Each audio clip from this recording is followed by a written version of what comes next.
ሰላም ጤና ይስጥልን ተመልካቾቻችን ከአንከር ሚዲያ ዝግጅት ክፍል አክብሮት ሰላምታችንን እናቀርባለን። አሁን የደረሰን ዜና አለ። በጎጃም ከፍተኛ ተጋድሎ እየተደረገ ይገኛል። የአብይ አህመድ ሰራዊት መጠነ ሰፊ ጥቃት እየፈጸመ ነው የሚገኘው። በሜካናይዝድ የታጀበው የአብይ አህመድ ሰሞንኛ ጥቃት በተለይም በጎጃም በበርካታ ወረዳዎች ተጠናክሮ እየተካሄደ ነው። የፋኖ ኃይሎችም በመመከት ከፍተኛ ኪሳራ በአገዛዙ ሰራዊት ላይ ያደረሱ እንዳለ መረጃዎች ያመለክታሉ። እነዚህና ወቅታዊ ጉዳዮችን በተመለከተ ከአርበኛ አስረስ ማረዳምጤ የአማራ ፋኖ ብሔራዊ ንቅናቄ የህዝብ ግንኙነት ክፍል ኃላፊ ጋር ቆይታ እናደርጋለን። አርበኛ አስረስ ምንድነው ጎጃም እየሆነ ያለው? ሰሞኑን ከጎጃም የሚሰማው ከፍተኛ ሜካናይዝድ ኃይል አብይ አህመድ አሰማርቶ ጥቃት እየፈጸመ እንዳለ ነው። ጎጃም ምን አለ?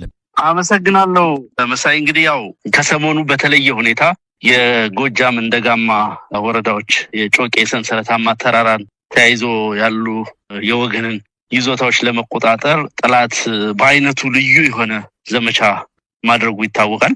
በተለይም ብረት ለበስ ተሽከርካሪዎችን ጨምሮ በርካታ የቡድን መሳሪያዎችና ጅምላ ጨራሽ መሳሪያዎችን በማሰለፍ በብዙ አቅጣጫዎች እንቅስቃሴ አድርጓል። ከፍተኛ የኃይል እንቅስቃሴ ካደረገባቸው ቀጣዮች መካከል በማቻከል ወረዳ ከአማኔል ወደ ደጋ ሰኛ አቅጣጫ እንቅስቃሴ አድርጎ ነበር። ለሁለት ቀናት ያክል የወገን ኃይል ከፍተኛ ውጊያ ሲያደርግ ነው የቆየው። ከአራት ቀናት ተከታታይ ውጊያ በኋላ በዛሬው ዕለት ደጋሰኝ ከተማን በወገን ቁጥጥር ስር ማዋል ተችሏል። በሌላ አቅጣጫ ከደንበጫ ተነስቶ በሁለት አቅጣጫ ኮረብታ ወደምትባል ከተማ የተንቀሳቀሰ የጠላት ኃይል እንዲሁ ደንበጫ ያለው ኢንጂነር ክበር ተመስገን ሻለቃ በከፍተኛ ጀግንነት ሲከላከል ነው የሰነበተው ሳምንቱን።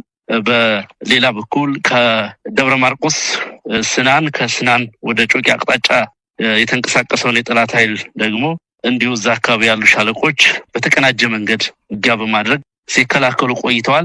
ዛሬ እንዲሁ ከባህር ዳር በመነሳት በገረገራ ወደ ዋሸራ የተንቀሳቀሰውን ኃይል የ33ኛ ክፍለ ጦር በከፍተኛ ጀግንነት ሲዋጉሏል። በርከት ያሉ ምርኮችንም ማግኘት ተችሏል። በዚህ ዘመቻ ጠላት ቢኤም ሮኬቶችን፣ መድፎችን፣ ሞርተሮችን እና ሌሎች ከርቀት የሚተኮሱ ጅምላ ጨራሽ መሳሪያዎችን በጣም በሚያሳዝን ሁኔታ ዜጎች በአካባቢው የሚንቀሳቀሰው ማህበረሰብ በሚንቀሳቀስበት ሰዓት እየጠበቀ በዘፈቀደ ወደ የትኛውም አቅጣጫ በመተኮስ በርካታ ሲቪሊያን ላይ ጉዳት አድርሷል። በወገን በኩል በሰራዊታችን በኩል የደረሰው ጉዳት ያን ያክል ከባድ የሚባል አይደለም። በጠላት ላይ ግን ከፍተኛ ኪሳራ አድርሰናል። ጠላት ይህንን ወታደራዊ ዝግጅት ለወራት አስቦና አቅዶ በዋናነት ትልቁን የፋኖ ትልልቅ ቤዞች ናቸው የተባሉ ቀጠናዎችን ጉዳት በማድረስ ወይም እዛ አካባቢ ጠንካራ ኦፕሬሽኖችን በማድረግ ወደ ሌላኛው የጦርነት ውደት ለመንቀሳቀስ አስቦ ሄደበት ርቀት ነው። ጥምር የሰራዊት እንቅስቃሴ ለማድረግ ነው። ጠላት በአንድ በኩል እንቅስቃሴ በሚያደርግ ጊዜ በሌላ አቅጣጫ ደግሞ እንዲህ በፋግታ ለኮማ ወረዳ ከአዲስ ቅዳም ቅርብ ርቀት ያለችዋን ፋግታ ከተማ የወገን ኃይል በቁጥጥር ስር መዋል ችሏል። በሌላ በኩል ሰከላ ውስጥ እንዲሁ አጉት የምትባል ከተማን የወገን ኃይል በቁጥጥር ስር ማዋል ችሏል።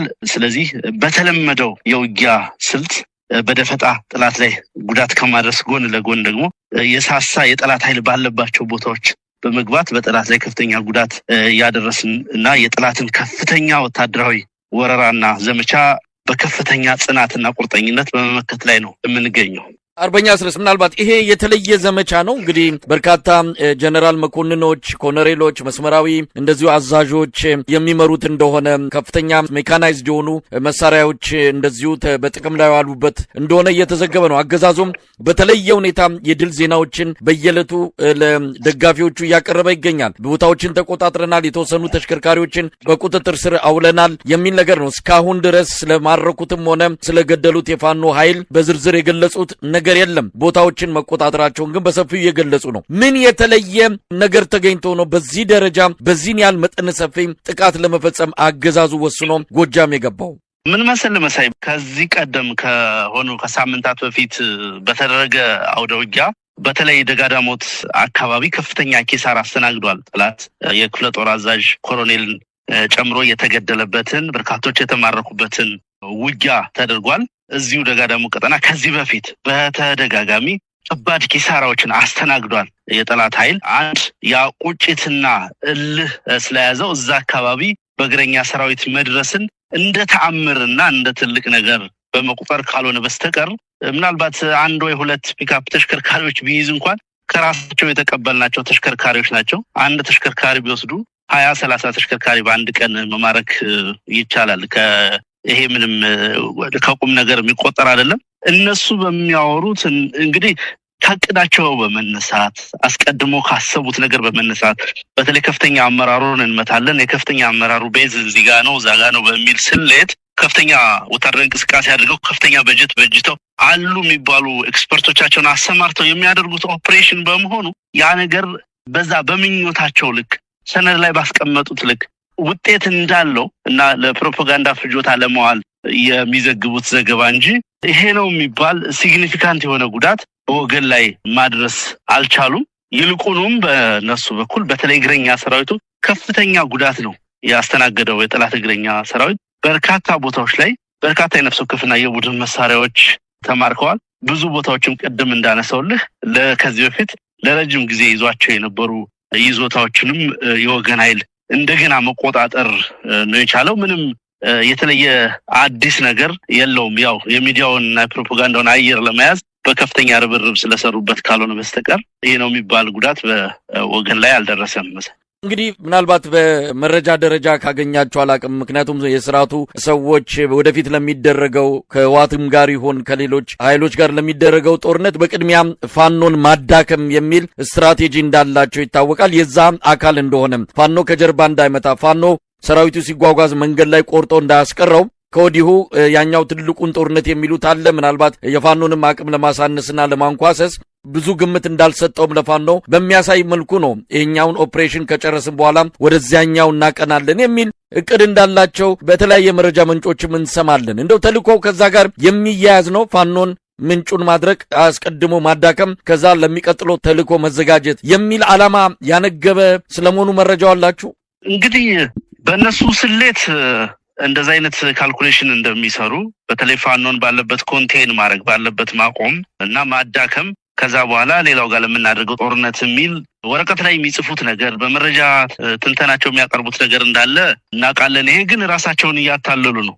ኦልሬዲ ትልቁ አውደ ውጊያ ያለው ፋኖ በሚንቀሳቀስባቸው ቀጠናዎች ነው። እስካሁን ድረስ የብልጽግና ሰራዊት የታጠቃቸውን ሁሉንም አይነት የጦር መሳሪያዎች ስራ ላይ አውሏል። ሁሉንም አይነት የጦር መሳሪያዎች ወደ ወገን ተኩሷል። የቆጠበው ወይ ለሌላ ኮንቬንሽናል ወር ወይ ለሌላ ብሔራዊ ግዳጅ ወይ ለሌላ ትልቅ ጦርነት የቆጠበው ድሮን የለም፣ የቆጠበው ቤም ሮኬት የለም፣ የቆጠበው ጀት የለም፣ ወይም ሌላ መሳሪያ የለም፣ የቆጠበው ጀነራልም የለም። ሁሉም የሀገሪቱ ጀነራሎች አማራ ክልል ውስጥ ተሰማርተው ነው ያሉት። 11 እዞች እና ከዛ በላይ ተሰማርተው ነው ያሉት። ሁሉም ጀነራሎች አሉ የሚባሉት ኤክስፐርቶች አማካሪዎችን ጨምሮ ሲርመሰመሱ የሚውሉት ፋኖ በተቆጣጠራቸው ውጊያ በሚያደርግባቸው ቀጠናዎች ነው። ምን አዲስ ነገር አላቸው? ምን የተለየ ነገር? በአንድ በኩል ፋኖን አልፈው ሌላ ጋር ሊዋጉ የሚችሉበት አቅም የለም። ትልቁ የስበት ማዕከሉ የፋኖ ኃይል ነው። የአማራ ፋኖ ብሔራዊ ንቅናቄ ሰራዊት የሚፈጽማቸው አስደናቂ ጀብዶች በጠላት ላይ ከፍተኛ የሆነ ኪሳራ ምንም አይነት ግዳጅ መፈጸም በማያስችልበት ቁመና ውስጥ ስላስገቡት ነው እስካሁን ድረስ አገዛዙ ያቀዳቸው የጦርነት እቅዶች አንዳቸውም ሳይፈጸሙ ሳይጀመሩም የቀሩት። ያ ነገር በዛው ሁኔታ ውስጥ ነው የሚቀጥለው። በምኞት ደረጃ ግን እንዲሁ ለሪኮግኒሽን ላለመስጠትም ሊሆን ይችላል በሌላም ፖለቲካዊ ምክንያት የፋኖን ኃይል አንድ ደረጃ ዝቅ አድርጎ ለማየት ሙከራ ሲያደርጉ ይስተዋላል። ያው ሲናገሩትም የቆዩ ነገር ስለሆነ እውነታው ግን እሱ አይደለም። እውነታው ትልቁ ኃይል ትልቁ የስበት ማዕከል በትልቁ የአገዛዙን የመከላከያ ሰራዊት በሚገባ መገዝገዝ እና ማዳከም የመፈጸም አቅሙን ውጊያ የማድረግ አቅሙን ያቀደውን ያሰበውን ኦፕሬሽን የማሳካት አቅሙን በብዙ እጥፍ መቀነስ ሳይሆን ማንኮታኮት ጭምር የቻለው የፋኖ ሰራዊት እንደሆነ ያለፉት 3 ዓመታት የተደረጉ ውጊያዎችና የደረስንበት የትግል ደረጃ የሚመሰክረው ሀቅ ነው። እንግዲህ አርበኛ አስረስ በቪዲዮ አንዳንድ ቪዲዮዎች የወጡ ነው የሚታየው የውጊያ ሁኔታ የሩሲያና የዩክሬን ጦርነት እስኪመስል ድረስ በቪዲዮ ተቀርጾ ካየናቸው መሳሪያዎች ምናልባት ወታደራዊ ባለሙያዎች በቀላሉ ይለዩዋቸዋል።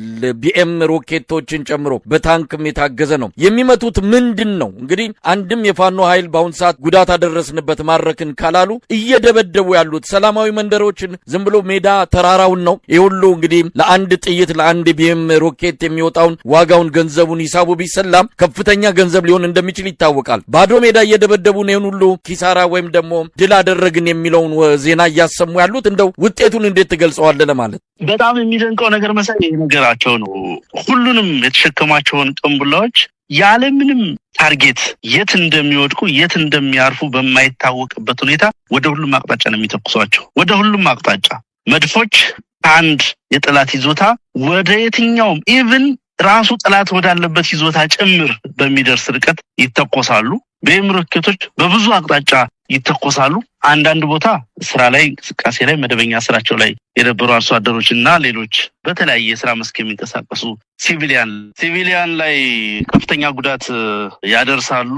እንግዲህ ውጊያ እያደረጉ ነው ወይ ጦርነት እያደረጉ ነው ብለህ እንኳን ለመገመትና ማሰብ በማትችልበት ሁኔታ በሁሉም አካባቢ የሚፈጽሙት ነው። በነገራችን ላይ ይሄ አንዳንድ ጊዜ ውጊያ የወገን ኃይል ውጊያ ባልከፈተበት ሁኔታ ጭምር ይሄ ነገር ይደረጋል። በተደጋጋሚ የሚያደርጉት ነገር ነው። የሆነ ቦታ ላይ ስምሪት ወስደው በተንቀሳቀሱበት ጊዜ በርቀትም በቅርበትም የወገን ኃይል እንቅስቃሴ በሌለበት ሁኔታ አንድ ተራራማ ቦታ ላይ ሆነው መድፎችን ይተኩሳሉ፣ ሮኬቶችን ይተኩሳሉ፣ ሌላም ነገር ይደረጋል። በዛ መሀል ለሚደርስ አይነት ሰብአዊ ጉዳት የትኛውም አይነት ውድመት፣ መሰረተ ልማት ውድመት፣ የንብረት ውድመት፣ የሰው ህይወት መጥፋት ምንም አይነት ኃላፊነት የማይሰማቸው አመራሮች ነው እንግዲህ መከላከያ ሰራዊት የሚባለውን ያሉት። እንዲሁ የመወራጨት ነገር ካልሆነ በስተቀር እንግዲህ እየተደረገ ያለው ትጥቅ ትግል ነው፣ ሽምቅ ትግል ነው። በዚህ መንገድ በዘፈቀደ በመተኮስ ወደ አዩት ጫካ ሁሉ ወደሚጠረጥሩት ተራራ ሁሉ በመተኮስ ድል ማድረግ አይችሉም። መሳቂያ ከመሆን ያለፈ ነገር የላቸውም። ይልቁንም ከፍተኛ የሆነ የኢኮኖሚ ድቀት ያስከትሉ ይሆናል በሀገሩ ላይ። የነሱንም ስነ ልቦና የውጊያ ሞራል ጭምር የሚጎዳ ተግባር የሚፈጽሙ ካልሆነ በስተቀር አንዳችም ጠቀሜታ የለውም። ግን በተደጋጋሚ የሚያደርጉት ነው። ሰሞኑንም በደጋማው የጎጃም አካባቢ ተሸክመው ይዘውት የዞሩትን መሳሪያ በተሽከርካሪም በሰው ጉልበትም የጫኗቸውን ከባድ መሳሪያዎች በዚሁ መንገድ በዘፈቀደ ወደ ተለያየ አቅጣጫ በመተኮስ የተለመደውን የሽብር ተግባር ከመፈጸማቸው በስተቀር ሌላ የተለየ በወገን ኃይል ላይ ይህ ነው የሚባል ጉዳት ማድረስ አልቻሉ። እንግዲህ አርበኛ አስረስ እዚህ ደጋዳሞትም ሆነ ፈረስ ቤት በተደጋጋሚ ይመጣሉ፣ በተደጋጋሚ እየተመቱ ይወጣሉ። ላለፉት 3 ዓመታት እንዲህ አይነት ነገር ነው ያየነው። በሺዎች የሚቆጠሩ ሰራዊት የተማረከበት የተደመሰሰበት የደጋዳሞት ምንጊዜም የማይረሱ 2 ዋነኛ የተጋድሎ ታሪኮችንም እዚህ ላይ መጥቀስ ይቻላል። አሁንም ተመሳሳይ ነገር ነው። ከቦታ ይቆጣጠራሉ። ምናልባት መጪው ጊዜ ምን ሊመጣ እንደሚችል በግልጽ የሚታወቅ ይሆናል። ለማንኛውም በእናንተ አጠቃላይ ሂደት ላይ እንግዲህ አስቀድሞ ጥቃትን ማስቆም አስቀድሞ የናንተን እቅድ ማኮላሸት፣ ማበላሸት፣ ማጨናገፍ ከሆነ ተሳክቶላችኋል ማለት እንችላለን ወይስ ምንም እቅዳችሁን ወደፊት ልታደርጉ ያሰባችሁትን በተመለከተ ተጽዕኖ አልፈጠረባችሁም? ይሄ ሰሞኑ ጥቃት ምንም አይነት ተጽዕኖ አልፈጠረም። በሁለት መሰረታዊ ምክንያቶች። እንደሚታወቀው የኛ ሰራዊት የሚጠቀማቸው መሳሪያዎች የሚጠቀመው ሎጂስቲክስ አሰፋፈሩና ነባራዊ ሁኔታው ለነሱ የቡድን መሳሪያ ጥቃት ወይ የጅምላ ጥቃት የሚመች አይደለም። ኢቭን በተከታታይነት በተፈጸሙ የድሮን ጥቃቶችም ጭምር ሲግኒፊካንት ጉዳት ማድረስ አልቻሉም በወገን ኃይል ላይ። ስለዚህ ከየትኛውም እንቅስቃሴያችን መገደብ እና ማገድ የሚችሉ አይደለም። ሁለተኛው ነገር ይሄንን እንቅስቃሴ ከማድረጋቸው አስቀድመን ከቀናት በፊት አንድ ቦታ ላይ ከመድረሳቸው ከ4 ቀናት ከ5 ቀናት አስቀድመን አስተማማኝ የሆነ መረጃ ስለነበረ በቂ ዝግጅት አድርገን ነው ምንጠብቃቸው። መዋጋት ያለብን ቦታ ላይ ለደፈጣ ጥቃት የሚመች ኢላማ ውስጥ በገቡልን ሰዓት በደፈጣ ጥቃት እርምጃ እንወስዳለን።